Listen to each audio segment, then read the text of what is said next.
നമസ്കാരം. പ്രവാസികളുടെ ന്യൂസിലേക്ക് ഏവർക്കും സ്വാഗതം. ജർമ്മനിയിലെ തട്ടിപ്പുകളെ പറ്റി ഞങ്ങൾ മിക്കപ്പോഴും എക്സ്ക്ലൂസീവായും അല്ലാതെ വാർത്തകളായും ഒക്കെ നിരന്തരം പ്രസിദ്ധീകരിക്കുന്നത് ഒരു കാര്യമാണ്. എന്നാൽ പലരും പലപ്പോഴും ഞങ്ങളെ കേൾക്കാറില്ല, ചെവിക്കൊള്ളാറില്ല, അതിന്റെ സത്യാവസ്ഥ മനസ്സിലാക്കിയാൽ പോലും അതനുസരിച്ച് പ്രവർത്തിക്കാറില്ല. അതുകൊണ്ട് തന്നെ ഒരു വലിയ തട്ടിപ്പിന്റെ വിവരമാണ് ഇന്ന് ആദ്യത്തെ വാർത്തയിൽ ഉൾപ്പെടുത്തിയിരിക്കുന്നത്. ജർമ്മനിയിലെ ലോവർ ബവേറിയൻ ജില്ലയിലെ ഒരു വലിയ ജില്ലാ പട്ടണമാണ് ഡേഗൻഡോർഫ്. ഏതാണ്ട് 35,000-ലധികം നിവാസികളുള്ള ഇവിടെ 1994 മുതൽ ഒരു അപ്ലൈഡ് സയൻസ് സർവകലാശാലയുണ്ട്. ഇത് ഡാന്യൂബ് സിറ്റി എന്നും ബവേറിയൻ വനത്തിലേക്കുള്ള കവാടം എന്നും അറിയപ്പെടുന്നു. ഡേഗൻഡോർഫ്, ഫ്ലാറ്റ്ലിംഗ്, ഓസ്റ്റർഹോഫൻ എന്നീ പട്ടണങ്ങൾ ചേർന്നതാണ്. ഡേഗൻഡോർഫ് മെട്രോപൊളിറ്റൻ പ്രദേശവുമാണ്. മുൻകാലങ്ങളിൽ അധികം ശ്രദ്ധിക്കപ്പെടാതെ കിടന്നിരുന്ന ഡേഗൻഡോർഫ് സർവകലാശാല പുതിയ കോഴ്സുകൾ തുടങ്ങിയത് മുതൽ മലയാളികൾ ഒട്ടനവധി ഇവിടേക്ക് പഠനത്തിനായി എത്തുന്നുണ്ട്. അതുകൊണ്ട് തന്നെ ഈ യൂണിവേഴ്സിറ്റിയിലെ മലയാളി വിദ്യാർത്ഥികളെ കടുത്ത ആശങ്കയിൽ ആഴ്ത്തിയിരിക്കുന്ന ഒരു സംഭവത്തെക്കുറിച്ചുള്ള ഏറ്റവും പുതിയതും കൃത്യവുമായ വിവരങ്ങളാണ് ഞങ്ങൾ റിപ്പോർട്ട് ചെയ്യുന്നത്. ജർമ്മനിയിലെ കർശനമായ നിയമ സംവിധാനങ്ങൾക്കിടയിൽ വിദ്യാർത്ഥികൾ നേരിടുന്ന ഈ നിയമ പ്രതിസന്ധിയുടെ പശ്ചാത്തലവും നിലവിലെ അവസ്ഥയും വളരെ ശോചനീയമാണ്. എന്താണ് യഥാർത്ഥത്തിൽ അവിടെ സംഭവിച്ചത്? ഡേഗൻഡോർഫ് ഇൻസ്റ്റിറ്റ്യൂട്ട് ഓഫ് ടെക്നോളജിയിൽ പഠിക്കുന്ന ഏതാണ്ട് 400ഓളം മലയാളി വിദ്യാർത്ഥികൾക്ക് സ്റ്റാർട്ട് റേഗൻസ്ബുർഗ്, ഔസ്ലാൻഡർ ബെഹേർഡെ, ഡേഗൻഡോർഫ്, അതായത് ലാൻഡ്രാറ്റ് സാംറ്റ് എന്നിവിടങ്ങളിൽ നിന്നും ഔദ്യോഗിക നോട്ടീസുകൾ ലഭിച്ചതോടെയാണ് പ്രശ്നങ്ങളുടെ തുടക്കം. വ്യാജ മേൽവിലാസം, അതായത് ഷൈൻ അൺമെൽഡും, വിദ്യാർത്ഥികൾ താമസം രജിസ്റ്റർ ചെയ്യാൻ നൽകിയ മേൽവിലാസങ്ങൾ വ്യാജമാണെന്നാണ് അധികൃതർ കണ്ടെത്തിയിരിക്കുന്നത്. ഒരേ വിലാസത്തിൽ തന്നെ പരിധിയിൽ കൂടുതൽ ആളുകൾ രജിസ്റ്റർ ചെയ്യുകയോ അല്ലെങ്കിൽ യഥാർത്ഥത്തിൽ താമസിക്കാത്ത വിലാസങ്ങൾ കാണിക്കുകയോ ചെയ്തതാണ് വില്ലനായത്. ഇതിൽ നിന്നും ഉണ്ടായിരിക്കുന്ന കാര്യങ്ങൾ പാസ്പോർട്ട് പിടിച്ചുവെക്കലും നോട്ടീസുമാണ്. വിലാസത്തിൽ ക്രമക്കേട് കണ്ടെത്തിയതിനെ തുടർന്ന് വിദേശകാര്യ വകുപ്പ് ഔസ്ലാൻഡർ ബെഹേർഡെ അല്ലെങ്കിൽ ഔസ്ലാൻഡർ ആംറ്റ് വിദ്യാർത്ഥികളോട് പാസ്പോർട്ട് നേരിട്ട് ഹാജരാക്കാൻ ആവശ്യപ്പെട്ടിട്ടുണ്ട്. ജർമ്മനിയിൽ മേൽവിലാസം തെറ്റിക്കുന്നത് ഗുരുതരമായ നിയമ ലംഘനമായിട്ടാണ് കാണുന്നത്. അതുകൊണ്ട് തന്നെ കടുത്ത നടപടി ചിലപ്പോൾ ഉണ്ടായേക്കും. അതായത് മെൽഡെ ഗസറ്റ്സ് അനുസരിച്ച് ഇത് നിയമലംഘനമാണ്. എന്തുകൊണ്ട് ഈ പ്രതിസന്ധി ഉണ്ടായി? ജർമ്മനിയിൽ പ്രത്യേകിച്ച് ഡേഗൻഡോർഫ് പോലുള്ള സർവകലാശാല നഗരങ്ങളിൽ നിലവിൽ കടുത്ത വരുമാന താമസ സൗകര്യ ലഭ്യത കുറവ്, അതായത് വോണുങ് സ്റ്റോട്ട് ഉണ്ട്. യൂണിവേഴ്സിറ്റിയിൽ അഡ്മിഷൻ ലഭിച്ചെങ്കിലും കൃത്യമായ താമസ സ്ഥലം ലഭിക്കാത്തതിനെ തുടർന്ന് പല വിദ്യാർത്ഥികളും താൽക്കാലികമായി റേഗൻസ്ബുർഗിലോ സമീപ നഗരങ്ങളിലോ ഉള്ള വിലാസങ്ങൾ ഉപയോഗിക്കുകയോ ഏജന്റുമാരുടെയോ സുഹൃത്തുക്കളുടെയോ സഹായത്തോടെ വ്യാജമായി വിലാസങ്ങൾ ഉണ്ടാക്കുകയോ ചെയ്തു. ജർമ്മനിയിൽ ഒരു വിലാസത്തിൽ എത്ര പേർക്ക് താമസിക്കാം എന്നതിന് കൃത്യമായ ചതുരശ്ര മീറ്റർ അളവുകളുണ്ട്, അതായത് വോൺറൗം ഗ്രോസ്. ഇതൊന്നും ശ്രദ്ധിക്കാതെ ഒരേ വിലാസം പലർ പങ്കുവച്ചപ്പോൾ മെൽഡ് ബെഹേർഡയുടെ കർശനമായ പരിശോധനയിൽ ഇത് പെട്ടെന്ന് കണ്ടെത്താൻ കഴിയും. നിലവിലെ ഏറ്റവും പുതിയ സ്ഥിതിയും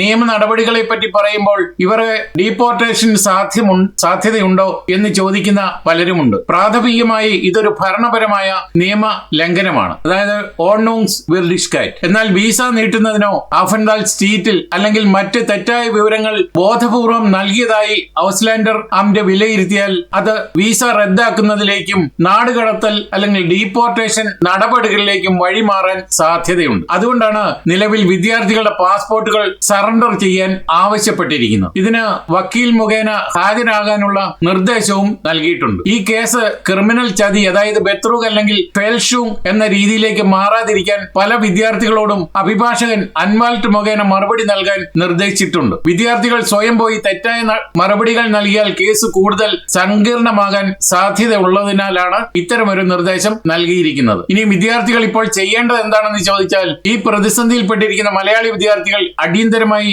ഞങ്ങൾ പറയുന്ന കാര്യങ്ങൾ ശ്രദ്ധിക്കുക. യൂണിവേഴ്സിറ്റിയെ സമീപിക്കുക. ഡേഗൻഡോർഫ് യൂണിവേഴ്സിറ്റിയിലെ ഇന്റർനാഷണൽ ഓഫീസ് അല്ലെങ്കിൽ സ്റ്റുഡന്റ് ആൻഡ് വർക്കുമായി അടിയന്തരമായി ബന്ധപ്പെടുക. അവർക്ക് ഇത്തരം സാഹചര്യങ്ങളിൽ നിയമസഹായം നൽകാൻ പ്രത്യേക വിഭാഗങ്ങളുണ്ട്, അതായത് ലീഗൽ അഡ്വൈസ് നൽകാനുള്ള സാഹചര്യമുണ്ട്. ഇനിയും അഭിഭാഷകന്റെ സഹായം, റെക്സാൻവാൾട്ടിന്റെ സഹായം തേടിയാൽ ഒരു ജർമ്മൻ ഇമിഗ്രേഷൻ വക്കീലിന്റെ അൻവാൾട്ട് ഫിയർ ഔസ്ലാൻഡർ റെസ്റ്റ്, ഇദ്ദേഹത്തിന്റെ സഹായമാണ് തേടേണ്ടത്. വിദേശകാര്യ വകുപ്പ് അയച്ച നോട്ടീസിന്റെ നിയമപരമായി കൃത്യമായ മറുപടി, അതായത് അൻഹോറിംഗ് നൽകാൻ വക്കീലിന് മാത്രമേ സാധിക്കുകയുള്ളൂ. ഇനിയും യഥാർത്ഥ വിലാസം കണ്ടെത്തണം. വ്യാജ വിലാസങ്ങൾ മാറ്റി നിയമപരമായ പുതിയൊരു താമസസ്ഥലം കണ്ടെത്തി എത്രയും വേഗം വിലാസം മാറാൻ ശ്രമിക്കുക, അതായത് ഉമ്മൽഡൻ ചെയ്യാൻ ശ്രമിക്കുക. ജർമ്മനിയിലെ പ്രവാസി മലയാളി വിദ്യാർത്ഥികളുടെ ഏറ്റവും വലിയ പ്രതിസന്ധിയെക്കുറിച്ചുള്ള കൂടുതൽ അപ്ഡേറ്റുകളാണ് ഞങ്ങൾ എപ്പോഴും നൽകിക്കൊണ്ടിരിക്കുന്നത്. അതുകൊണ്ട് തന്നെ ഈ ഡേഗൻഡോർഫ് സർവകലാശാലയിലെ മലയാളി വിദ്യാർത്ഥികൾ നേരിടുന്ന ഈ പ്രതിസന്ധിയുടെ കൂടുതൽ ആഴത്തിലുള്ള വിവരങ്ങളെ പറ്റി പറയുമ്പോൾ ജർമ്മൻ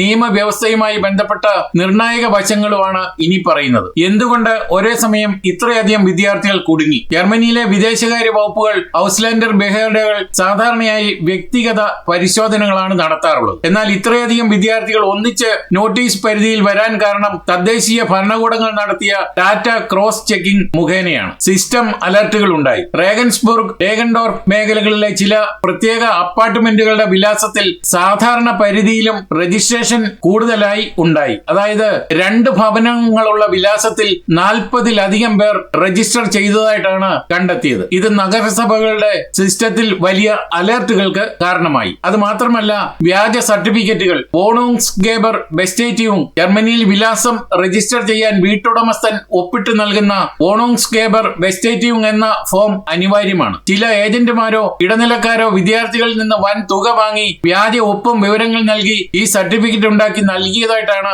ഞങ്ങൾക്ക് ലഭിക്കുന്ന സൂചന. വീട്ടുടമസ്ഥർ തങ്ങളുടെ കെട്ടിടത്തിൽ ഇത്രയധികം പേർ രജിസ്റ്റർ ചെയ്ത വിവരം അറിയുകയും പോലീസിൽ പരാതിപ്പെടുകയും ചെയ്തതോടെയാണ് അന്വേഷണം ഊർജിതമായത്. ജർമ്മൻ നിയമപ്രകാരമുള്ള കടുത്ത വകുപ്പുകളാണ് ഇതിൽ ചേർത്തിരിക്കുന്നത്. ഈ കേസിൽ കേവലം ഒരു അഡ്മിനിസ്ട്രേറ്റീവ് പിഴവ് എന്നതിന് പകരം വിദേശകാര്യ വകുപ്പും പോലീസും, അതായത് ജർമ്മൻ ക്രിമിനൽ നിയമ വകുപ്പുകളും കൂടി പരിശോധിക്കാനും സാധ്യതയുണ്ട്. അതായത് സ്ട്രാഫ് ബുക്ക് ഗസറ്റ്സ്, ഓഫൻഡാൽസ് ഗസറ്റ്സ് 95-ന്റെ വകുപ്പിലാണ് ഇത് പെട്ടിരിക്കുന്നത്. ജർമ്മനിയിൽ വിസ ലഭിക്കുന്നതിനോ വിസ നീട്ടുന്നതിനോ വേണ്ടി തെറ്റായതോ വ്യാജമായതോ ആയ വിവരങ്ങൾ നൽകുന്നത് 3 വർഷം വരെ തടവോ വലിയ തുക പിഴയോ ലഭിക്കാവുന്ന ക്രിമിനൽ കുറ്റമാണ്. അതേസമയം StGB 267 പ്രകാരം രേഖാചമയം, ജർമ്മൻ ഭാഷയിൽ പറഞ്ഞാൽ ഊർക്കുണ്ടൻ ഫേൽഷും, വീട്ടുടമസ്ഥന്റെ വ്യാജ ഒപ്പിട്ട് സർട്ടിഫിക്കറ്റ് സമർപ്പിച്ചിട്ടുണ്ടെങ്കിൽ അത് രേഖാചമയത്തിന്റെ പരിധിയിൽ വരും. അതേസമയം ഉടമസ്ഥർക്ക് ലഭിക്കുന്ന പിഴ അതിലും വലുതാണ്. നിയമവിരുദ്ധമായി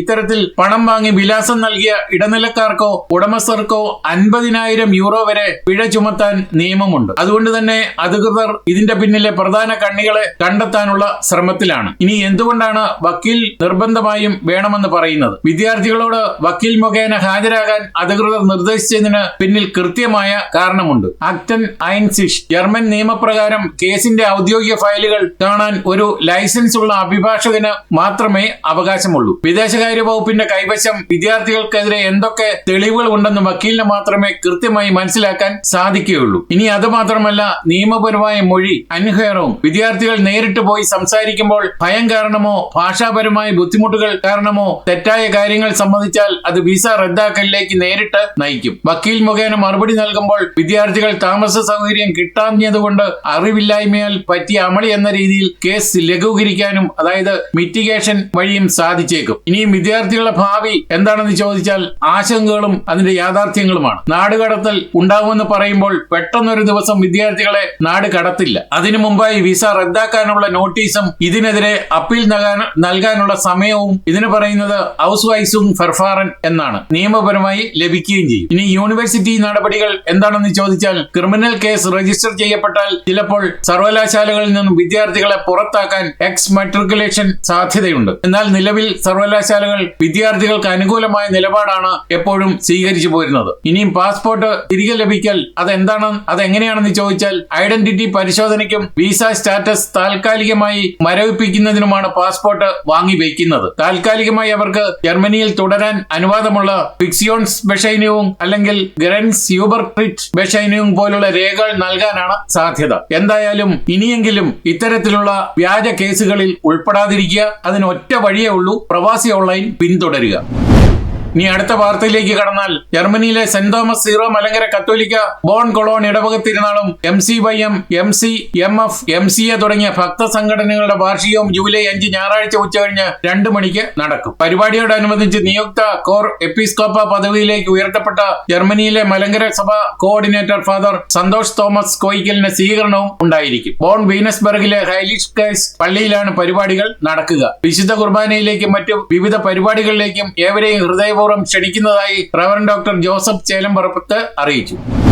ലോക ഫുട്ബോളിനെ ഞെട്ടിച്ചുകൊണ്ട് ജർമ്മൻ ദേശീയ ടീം പരിശീലകൻ യൂലിയൻ നാഗൽസ്മാൻ ഒടുവിൽ തീരുമാനം പ്രഖ്യാപിച്ചു. കോച്ച് സ്ഥാനം രാജിവെച്ചു. അമേരിക്കയിൽ നടന്ന ലോകകപ്പിൽ പരാഗ്വയുടെ പെനാൽറ്റി ഷൂട്ടൌട്ടിൽ തോറ്റ് നാണം കെട്ട് പുറത്തായതിനു പിന്നാലെ ശക്തമായ സമ്മർദ്ദങ്ങൾക്കൊടുവിലാണ് നാഗൽസ്മാന്റെ ഈ അപ്രതീക്ഷിത പിന്മാറ്റം. പരാഗ്വയുടെ ഏറ്റ കടുത്ത തോൽവിക്ക് പിന്നാലെ ഞാൻ ഒരിക്കലും ഒളിച്ചോടുന്ന കൂട്ടത്തിലല്ല എന്ന് പറഞ്ഞ് നാഗൽസ്മാൻ പിടിച്ചു നിൽക്കാൻ നോക്കിയതാണ്. എന്നാൽ ജർമ്മൻ ഫുട്ബോൾ ബോസുകൾ ഒരുക്കിയ തന്ത്രപരമായ നീക്കങ്ങൾക്ക് പിന്നിൽ അദ്ദേഹത്തിനൊടുവിൽ കീഴടങ്ങേണ്ടി വന്നു. വ്യാഴാഴ്ച ഫ്രാങ്ക്ഫർട്ടിലെ DFB ആസ്ഥാനത്ത് ഫുട്ബോൾ തലപ്പത്തെ വമ്പന്മാരായ നേതാക്കൾ ഒന്നിച്ചുകൂടിയാണ് തീരുമാനമെടുത്തത്. ഏതാണ്ട് 3 മണിക്കൂർ നീണ്ട കടുത്ത വിചാരണയാണ് നാഗൽസ്മാൻ നേരിട്ടത്. പരസ്യമായി പുറത്താക്കി നാണക്കേട് ഉണ്ടാക്കുന്നതിന് പകരം മാന്യമായി സ്വയം രാജിവെച്ചൊഴിയാൻ ബോസുമാർ നാഗൽസ്മാന് ഗോൾഡൻ ബ്രിഡ്ജ് ഒരുക്കി നൽകുകയായിരുന്നു. കരാർ കാലാവധിക്ക് മുമ്പ് ഒഴിയുന്നതിന് നഷ്ടപരിഹാരമായി ഏകദേശം 7 മില്യൺ യൂറോ, അതായത് 65 കോടിയിലധികം ഇന്ത്യൻ രൂപ നാഗൽസ്മാന് സ്വന്തമാകും. 2023 സെപ്റ്റംബറിലാണ് അദ്ദേഹം ജർമ്മൻ ദേശീയ ടീമിന്റെ പരിശീലകനായി ചുമതലയേൽക്കുന്നത്. ജർമ്മൻ ദേശീയ ഫുട്ബോൾ ടീമിന്റെ ചരിത്രത്തിലെ 12ാമത്തെ ഔദ്യോഗിക പരിശീലകനായിരുന്നു യൂലിയൻ. ജർമ്മനിയിലെ കൊളോണിൽ താമസിക്കുന്ന റാന്നി മക്കപ്പുഴ ചെറുവാഴക്കുന്നൽ ഷാജിയുടെ ഭാര്യ സാറാമ്മ ചെറുവാഴക്കുന്നൽ അന്തരിച്ചു. 72 വയസ്സായിരുന്നു. സംസ്കാരം പിന്നീട് നടക്കും. മക്കൾ ഡോണ, ഡെക്സി, ഡാർവിൻ. റാന്നി കഞ്ഞിക്കാവിൽ കുടുംബാംഗമാണ് പരേത. നഴ്സിംഗ് ജോലിയിൽ നിന്ന് വിരമിച്ച് വിശ്രമ ജീവിതത്തിലായിരുന്നു. ഇതോടെ ഈ വാർത്താ ബുള്ളറ്റിൻ ഇവിടെ പൂർണ്ണമാവുകയാണ്. നിങ്ങൾ നൽകി വരുന്ന എല്ലാവിധ പിന്തുണയ്ക്കും നിങ്ങൾ ഹൃദയപൂർവ്വം നന്ദി അറിയിച്ചുകൊണ്ട് നമസ്കാരം.